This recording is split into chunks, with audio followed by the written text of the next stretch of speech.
Gervonta Davis proved once again that he's the top dog in the lightweight division with his win against Hector Luis Garcia. The match had it all: thrilling moments, a Davis masterclass in the 5th round, a TKO, and wait, what? A crowd fight? This unbeaten streak stands strong at 28 wins, 26 KOs. Though there may not be much to celebrate for the controversial champ, if you don't know, Davis was actually charged with domestic assault and was in prison just a few nights before the actual fight, though he was still permitted to participate in the match against Garcia before the referee called in the match after Garcia was knocked out. There had been some commotion seen in the crowd. A fight broke out in the front rows of Washington, D.C.'s Capital One Arena. It was hip-hop stars Gilly the King and Wallow Squad up against Meek Mill's Dream Chaser crew. We could see Wallow and Meek Mill try to de-escalate the chaos, so the main focus was on the fight. After security intervened, all seemed calm, except chaos had only begun in the ring. Gervonta's power was displayed as he thrashed the WBA star featherweight title holder. We saw Garcia lose footing until the match was called in between rounds. Davis retained his WBA regular lightweight title and is set to fight another Garcia, one that poses a bigger threat to the legacy he has made for himself. If there was ever a perfect depiction of an anime-esque rivalry between two athletes, Ryan Garcia versus Gervonta Tank Davis would definitely fit the bill. Both fighters are running the scene in the lightweight division. Garcia, too, is coming in a potential bout with an undefeated streak, totaling 23 wins. Both pugilists are known for their sheer speed and tenacity in the ring, and luckily for fans, the fight is set to take place on April 15th in the T-Mobile Arena in Las Vegas. When speaking to MMA Hour, Garcia confirmed that all the paperwork seems ready for the fight. The only delays faced were because of the undercard. Ryan has been pretty eager for the mega fight, as are we. He made a statement in his last fight with a vicious KO against Javier Fortuna. For takeout, he fought a hard fight.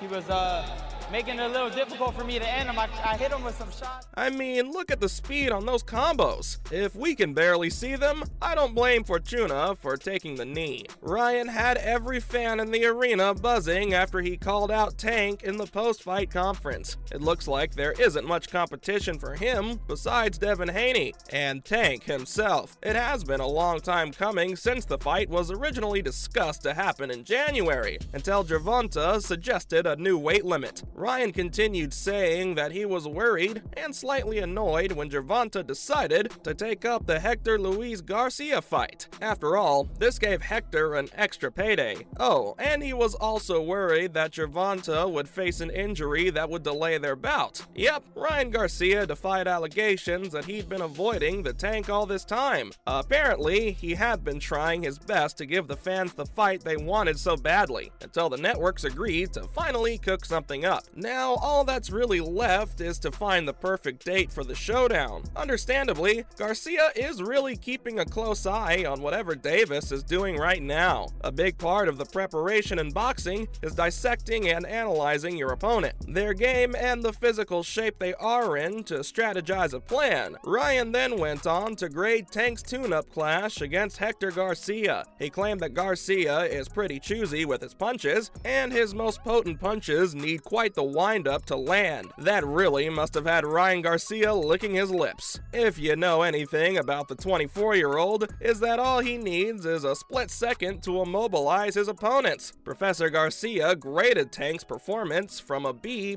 to a B+, claiming that he relies a lot on gassing his opponents out. But all of Garcia's efforts and excitement towards the fight could go to waste because of one single reason: Gervonta's legal trouble. The WBA regular lightweight champ met with a pretty sticky situation just before his fight against Hector Luis Garcia. Fighting athletes have had a pretty bad track record with domestic violence, and the commissions are pretty serious about that. Gervonta Davis' accusation poses a significant threat to his boxing future. He is due to appear in court next month with reference to his alleged hit-and-run case, which will most probably carry jail time. When MMA Hour asked Ryan Garcia about this speculation, he he said that it was a point of concern for him. Ryan claimed that Gervonta might have some anger management problems, but chose to remain quiet on that matter. Garcia had been under fire by Davis, who accused him of performance-enhancing drugs, though a 23-0 fighter knocked the claims out of the park, claiming that it was just another ploy by Davis to get the fight delayed, and warned him that he doesn't know who he is messing with. But guessing by King Garcia's attitude, there seems to be nothing that will faze him from getting his hands on the WBA regular lightweight champion. As we edge closer and closer to the fight, the animosity between the two fighters just keeps heating up. Apparently, the two have gotten into an altercation before, except it's outside the ring. Yep, according to TMZ Sports, Garcia went candid on his Instagram Live, claiming that Gervonta Davis grabbed his chain at a nightclub before being separated by security. Apparently, the encounter was set up when one of Garcia's men confronted Tan, asking him when he was going to say yes to the fight. That really must have rubbed Tank the wrong way. After finally letting go of Garcia's chain, the two lightweights went on at each other. Garcia added to the shots, saying that this was just Gervonta trying to act tough, and that he can act tough all he wants outside the ring. Inside the ring, it'll be a different story. Garcia has met his fair share of opponents trash-talking him, but all that has ended the same, with the Flash having his hand raised in victory. He claims that he is brutal only when he needs to be. I hope that's code for one of his signature body shots. You can feel the wind knocking out of Ryan's opponents when he hits the liver. Ouch! The excitement must be killing you if you're a fan of the two superstars. What's more annoying is that we still haven't had an official green light on the fight, but thankfully, Garcia's manager, Oscar De La Hoya, has cleared some air. According to him, his management is clearing out some minor details on the contract, with an April 15th date targeted for the Showtime pay-per-view. That's not all. De La Hoya is apparently trying to work out a possible trilogy in the future. He's claiming that there will be an immediate rematch if Ryan manages to strike down Tank. Honestly, it'll be smart for De La Hoya to not bet too much on Ryan Garcia. Most of Ryan's best performances have been against opponents who are mediocre at best. He looked particularly shabby against Luke Campbell in 2021. This matchup against Davis must mean so much to the 24-year-old fighter. If he does win, it'll really cement Garcia as the one to beat in the division. It'll be quite the feat to make, which Mike Tyson quotes, "The best fighter out there now go 28-1. De La Hoya thinks this is the biggest fight we've seen in a year. Both fighters are pretty even when it comes to their game. Both are undefeated, both young, and both hungry to become the best there are. All eyes will be on April 15th as we await Ryan King Garcia versus Gervonta Tank Davis." And folks, was everything you need to know on boxing's upcoming mega fight. Let us know in the comments below. Remember, don't forget to hit that like button and subscribe to our channel for more interesting videos in the future. Thanks for watching, and we'll see you next time.